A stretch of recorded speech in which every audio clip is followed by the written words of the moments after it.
Good morning. It's a pleasure to meet you virtually. First off, I'd like to thank you sincerely for joining and being open to a new experience, such as an interview conducted by an AI. Have you ever participated in an interview like this before? No, never.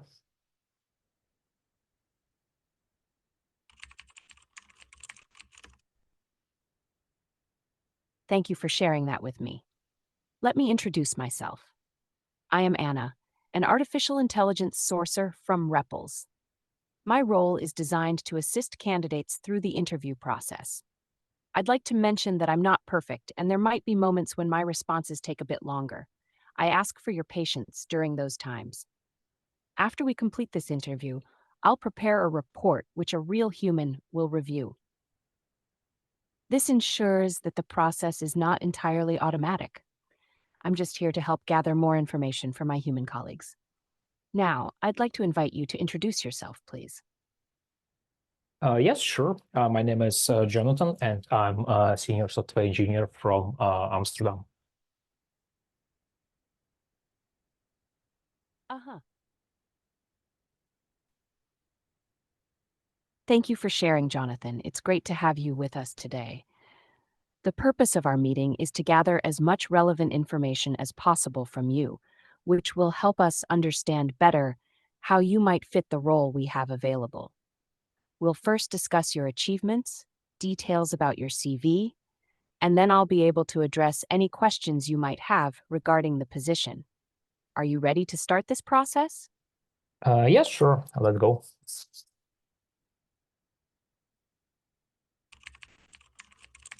Great, Jonathan. Since this position requires frequent technical integrations with external systems, could you give an example of such integrations you have managed? May you give me more details? What kind of integration do you mean?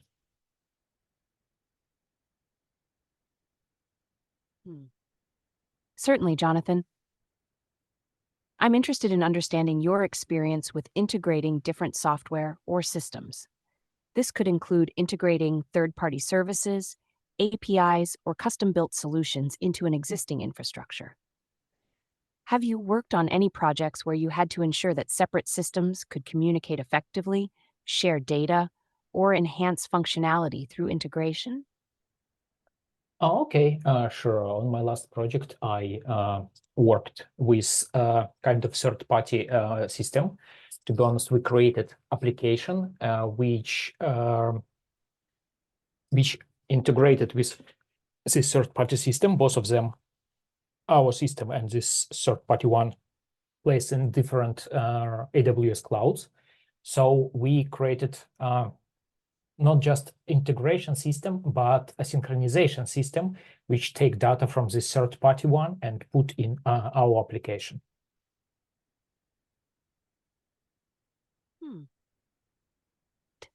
That sounds like a complex and valuable project, Jonathan. Could you elaborate on the challenges you faced during the integration and synchronization between your application and the third-party system, especially considering they were placed in different AWS clouds? Yeah, definitely. This third-party system was not able to send events to our system. So to, for example, synchronize data between them, I have to pull information from there. For that reason, I used kind of orchestrator based on Lambda function in AWS, and it started each 5 minutes and take data from there. But from time to time, this happens kind of data spikes in updates in this third-party system. So our system was not able to process all data in the 15 minutes that Lambda has as a limitation. So that we, as I said, created this orchestrator where several Lambdas worked. And if we had some kind of timeout, our system request smaller period range of time. If we processed everything good, our system was able to increase range of time to pull data so that we always were up to date.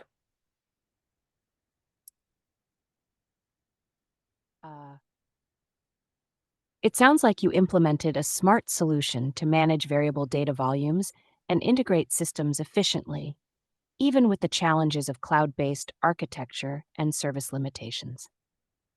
The use of AWS Lambda functions for orchestration demonstrates creativity in solving synchronization issues. Transitioning to a new topic, in your previous role, how did you translate requirements into technical architecture and solutions? Oh, I even like graduated 3 months business analyst courses a very, very long time ago. But yeah, it's very important to uh, make to do like technical priorities, to put some technical goals based on business goals. For that reason, I always worked closely with product owner and with business analysts to understand our business priorities first, and then translate them to the kind of technical milestones. Uh-huh. It sounds like you have a strong foundation in bridging business requirements with technical solutions, a skill that's invaluable in software development. Having that ability to work closely with product owners and business analysts to define technical milestones aligned with business goals ensures that projects are not only technically sound, but also deliver real business value. Let's move on to another important aspect of your experience. Can you tell me about a substantial feature you brought from concept to production independently? Um, okay, I might tell you even about project. For example, currently I work on Reppls. Reppls is a very interesting project, which kind of AI interviewer, which may allow to uh, recruitment agencies or HR managers to really find out hide skills of employers. So I worked on that from the very beginning as an idea, and then gradually we implemented it in like a code, in infrastructure, and so on. Do you want to hear some details about that?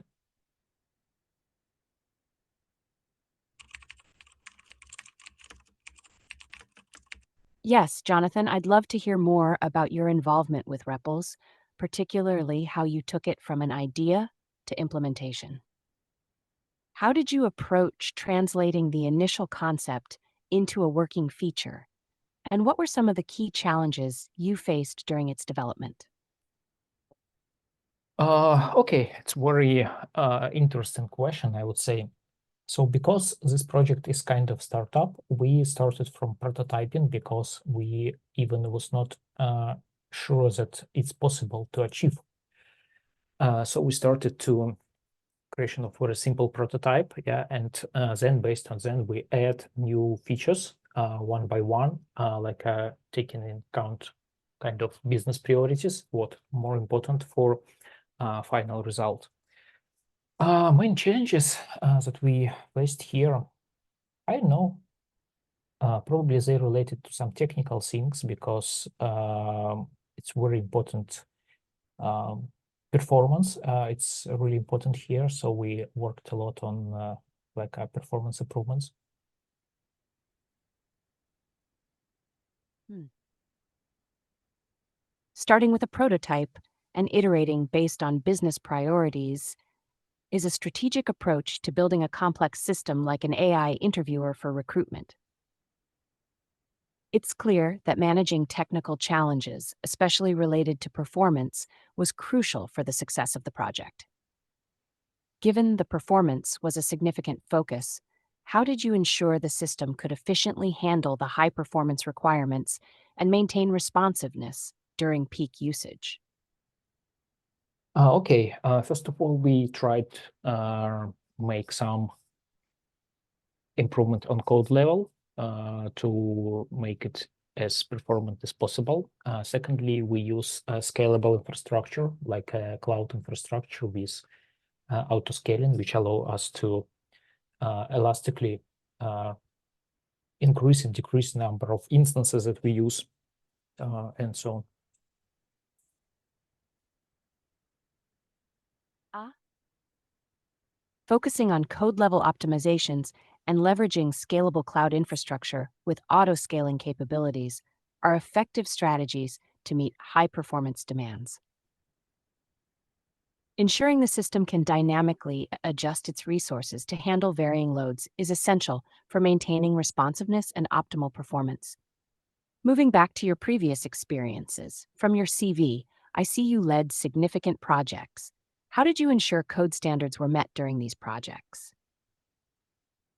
Okay, I believe to meet code standards, it's important firstly to set up the standards. It's very good to have some code style, which agreed with all teammates. And then it makes sense to set up some routines, for example, like a code review, peer code review, to be sure that the standards is fulfilled.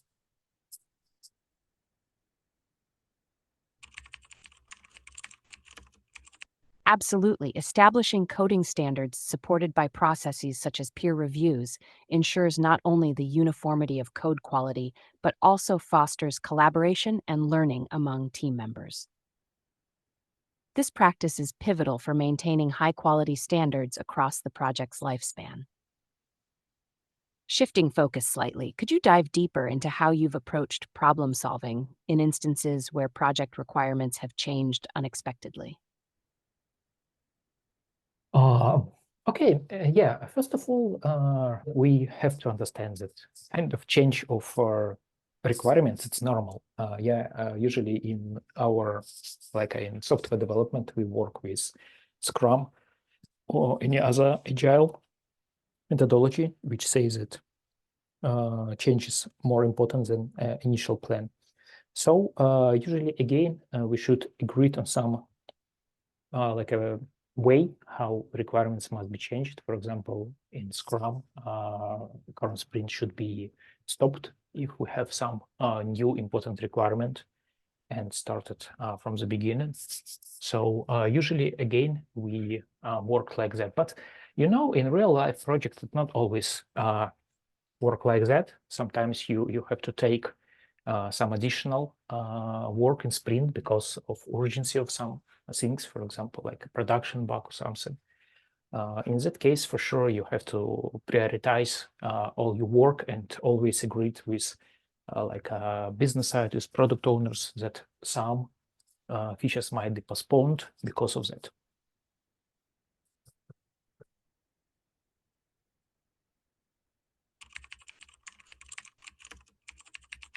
Understanding that changes to requirements are a normal part of the agile software development process shows adaptability and strategic thinking.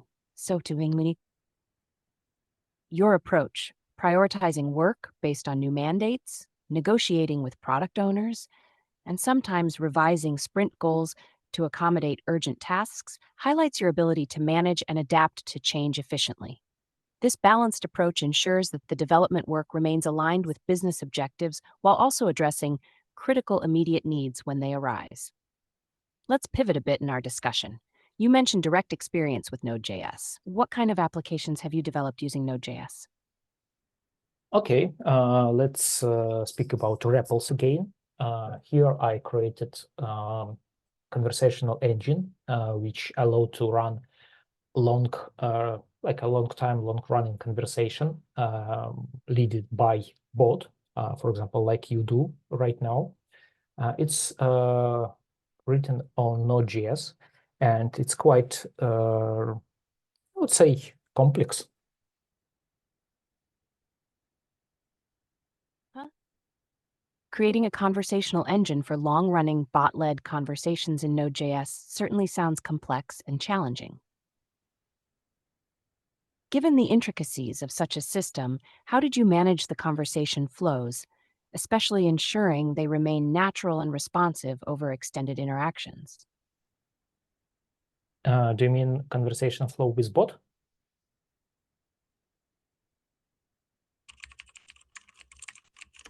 Yes, I'm interested in how you managed the conversation flow with the bot, particularly how you ensured that interactions remained natural and responsive, even in prolonged conversations.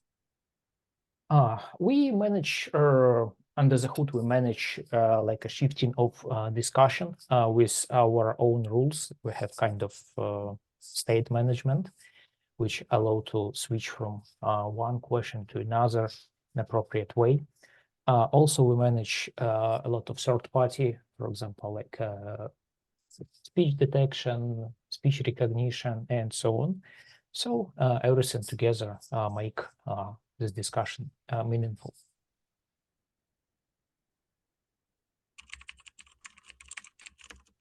Utilizing state management to dictate the flow from one question to the next, along with integrating third-party services for functionalities like speech detection and recognition, certainly contributes to making conversations with the bot both meaningful and seamless. This approach not only refines user experience, but effectively reflects an advanced understanding of maintaining dynamic conversational contexts. Building on that, how did you ensure that the system could adapt to various user inputs, maintaining a coherent conversation even when user responses were unexpected? Okay, may you tell me a story about Snow White? Huh? While I'd love to dive into storytelling, let's focus on the core discussion about your technical experience for now. You mentioned using Docker. How did this tie into your methods for running Node.js applications?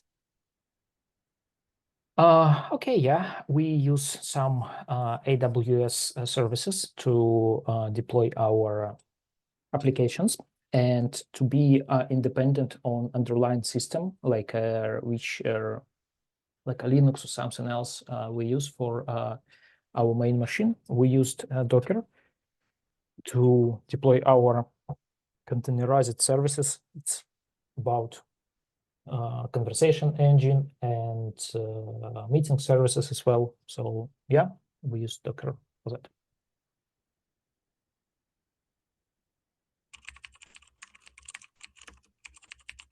That's a strategic use of Docker, leveraging its containerization to ensure your applications are abstracted from the underlying system, enhancing portability across different environments. Using Docker in conjunction with AWS services for deploying your conversational engine and meeting services shows a sophisticated approach to infrastructure management. Can you elaborate on how you manage Docker containers for these applications, specifically in terms of scaling and ensuring high availability? Okay, again, we use some like a cloud services which allow us to not manage directly these containers. Yeah, we just create Docker container, deliver it to registry, and allow system like Elastic Fargate, oh sorry, AWS Fargate or Elastic Beanstalk to work with this container and scale our system. Uh, Leveraging cloud services like AWS Fargate or Elastic Beanstalk to manage Docker containers simplifies deployment and scaling, removing the need for direct container orchestration. This approach allows for efficient scaling and ensures your system's high availability without the complexity of manually managing the infrastructure. It's a modern and efficient solution for deploying applications. Now, shifting our focus a bit, can you describe your experience creating REST APIs or GraphQL endpoints in any of your projects? Yes, if you would like, I may also tell about REST API for Reppls, because we use REST API using AWS API gateway to run all, I would say, activity for setup meeting, create like a vacancies to do really what a REST API do. And we leverage also Lambda function behind this REST API to make all work. Uh-huh.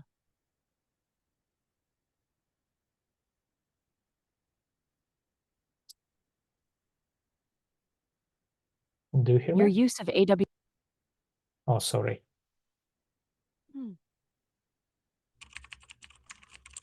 Managing activities such as setting up meetings and creating work vacancies. Leveraging AWS Lambda functions alongside the API gateway for serverless. Yes, leveraging AWS API Gateway for REST API creation in conjunction with AWS Lambda for serverless computations presents a scalable and cost-efficient architecture, particularly for activities related to setting up meetings and managing work vacancies. This setup emphasizes not only on scalability, but execution adds another layer of efficiency and scalability to your approach.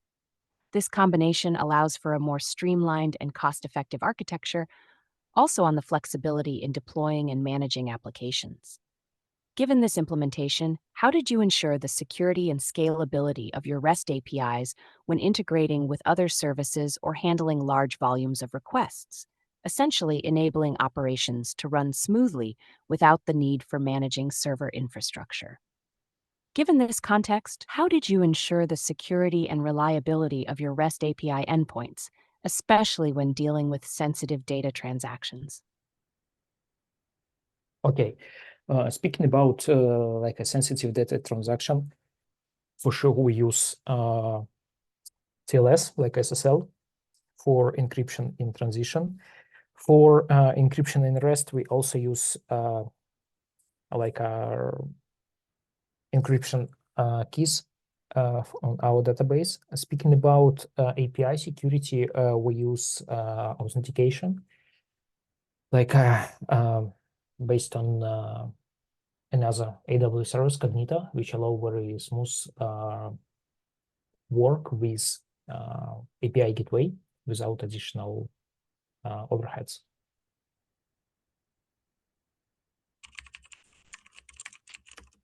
Implementing TLS SSL for encryption in transit and using encryption keys on your database are crucial measures for securing sensitive data transactions. Moreover, utilizing AWS Service Connectors for authentication enhances the security framework, making it robust and ensuring secure access to your APIs. This method not only secures data in transit and at rest, but also simplifies the authentication process by integrating seamlessly with AWS services, thereby reducing overhead. It's commendable how you've incorporated these security practices to protect data integrity and confidentiality.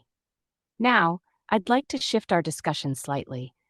What is your current notice period for starting a new position?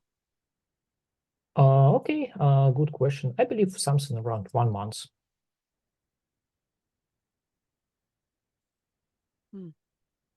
That's great to know. Thanks for sharing. A 1-month notice period is fairly standard and gives us a good time frame to work with during the transition process. Now let's move to another topic. Based on our remuneration package indicated in the job description, what are your salary expectations? It's hard to say at this moment, yeah. Do you need some precise numbers?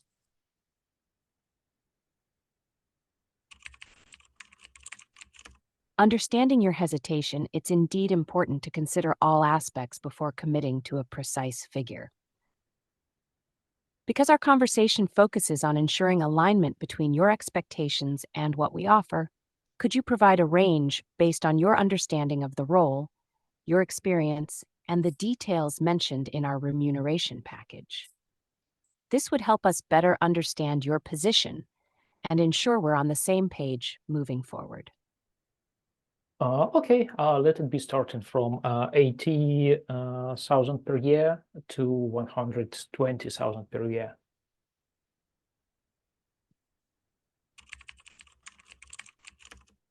Thank you for providing that range. This gives us a clear picture of your expectations and helps us in evaluating how we can align this with the opportunities we have available. Moving forward, may I ask what motivates you to change jobs at this time? Yes, I work on my current position for a quite long period of time, around maybe 3 years or even more. So I believe it's time has come for some changes, and I looking for new challenges.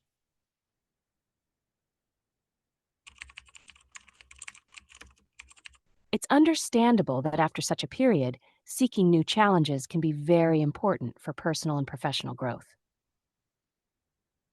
Your desire for change and new experiences is commendable and aligns well with the dynamic opportunities we offer here. With that in mind, are you currently in the process of interviewing with other companies? No. Huh. Thank you for that information. It's helpful to understand where you are in your job search process.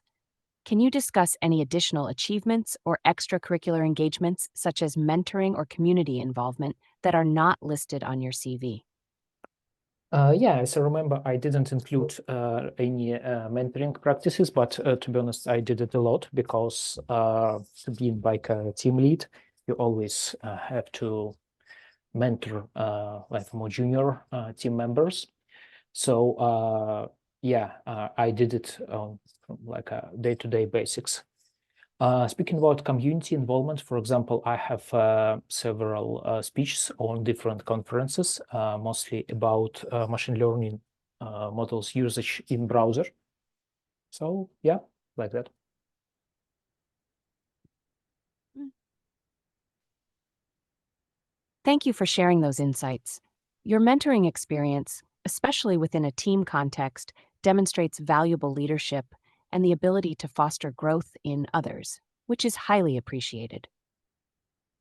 Additionally, your involvement in the community through conferences, particularly on such cutting edge topics like machine learning models in browsers, showcases your commitment to staying at the forefront of technology and sharing knowledge with the wider community. These experiences undeniably enrich your profile and align well with our ethos of continuous learning and innovation. If you have any questions about the role, the team, or anything else, feel free to ask. Okay, may you tell me a little bit more about what main goal this role has? I mean, for example, in 1 month, in 2 months, in 5 months, and so on. What are you expecting from engineer on this position?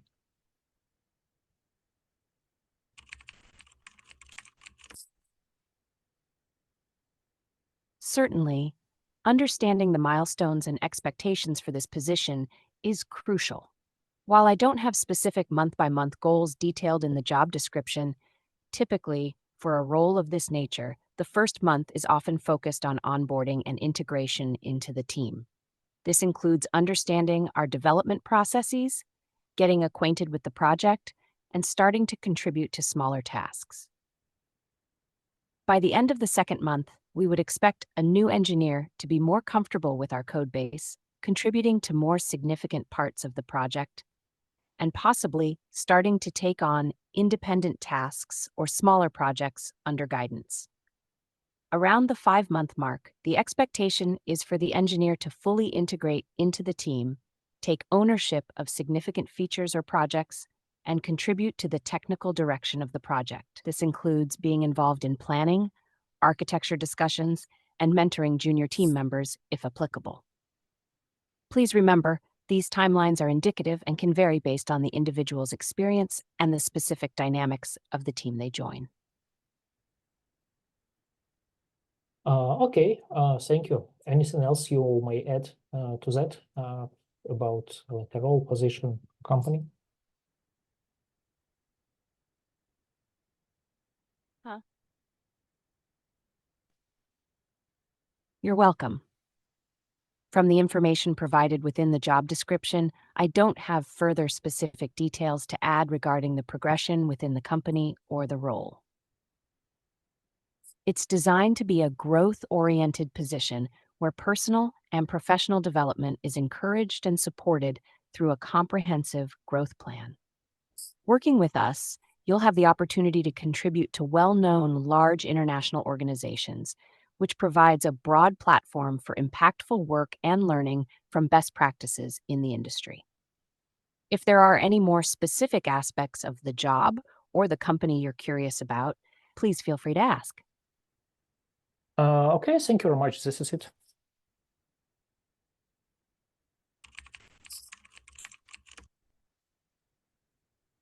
You're You're very welcome. I'm glad I could assist with your queries.